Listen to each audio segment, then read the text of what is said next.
Radio Energy, broadcasting to you live. Go to radioenerg.net. But in the meantime, probably the biggest bit of news that came on transfer deadline day, which was the 1st of February, wasn't a transfer of a player, it was a potential transfer of a manager. It was the announcement that Pep Guardiola, at the end of his contract with Bayern Munich, which expires this summer, will become the new manager of Manchester City, and Manuel Pellegrini will step down. It was huge news. I mean, it was probably predicted by quite a lot of people. I think it was possibly the worst kept secret in football. Yeah, that's what they said, yeah. And it was. I was watching transfer deadline day when the announcement was made, and he made it. Manuel Pellegrini is not usually a man who's kind of overly dramatic, so a lot of players, a lot of journalists came into this press conference, and they were sitting down treating like a normal press conference, and just talking about what's happening deadline days, if there was any transfers being made. And I remember, I think the Sky Sports journalist was saying a lot of people were coming in, he started to suspect something, and right at the end of the press conference he said, I've decided to step down after my spell with Manchester City at the end of the season, instead of staying on for a further year.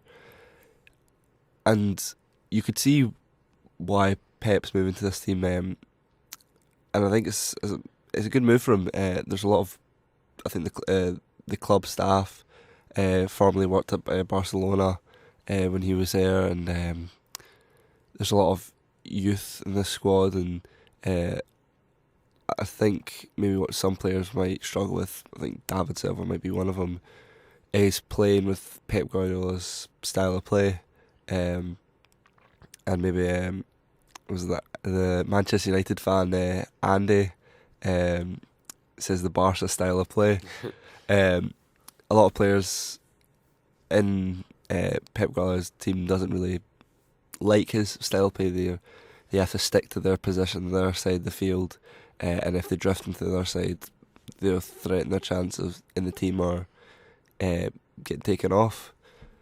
So I think David Silva's going to struggle with that if he wants to remain consistent in this team. He likes a lot of freedom with the ball and like to drift from left to right in the park, but if Pep Guardiola's got anything to say with it, I don't think he'll have that freedom. But yeah, I think with Guardiola coming in, and if Manchester City go on win the league this season and beat Leicester to it, this not only shows players from around the world, class players from around the world, that we can win the league, but we've now brought another great manager in, and it'll attract a lot of players. Lionel Messi might even be one of them. I think he would take any chance to link up with Pep Guardiola again. Yeah. I mean, I think the biggest thing out of all this is this really establishes Manchester City as a top European team now. Yeah. Because perhaps in Europe, clubs have been a bit doubtful, and when players have seen that Manchester City want to buy them, they're maybe more looking at the money than the actual, the chances of success and the prestige of the club. Maybe this changes it, and it's going to be really interesting to see what happens. Yeah, it'll be interesting to see how much the squad's changed. I think there's going to be quite a lot of a revamp of the kind of maybe defence and maybe the midfield as well. But I can't see them changing the attack. And I remember Aguero saying himself that he won't leave Manchester City until they win a Champions League, and you never know, they could go and do it next season. Yeah. Pep, if anyone can do it, Pep can. Radio Energy, broadcasting to you live. Go to radioenerg.net.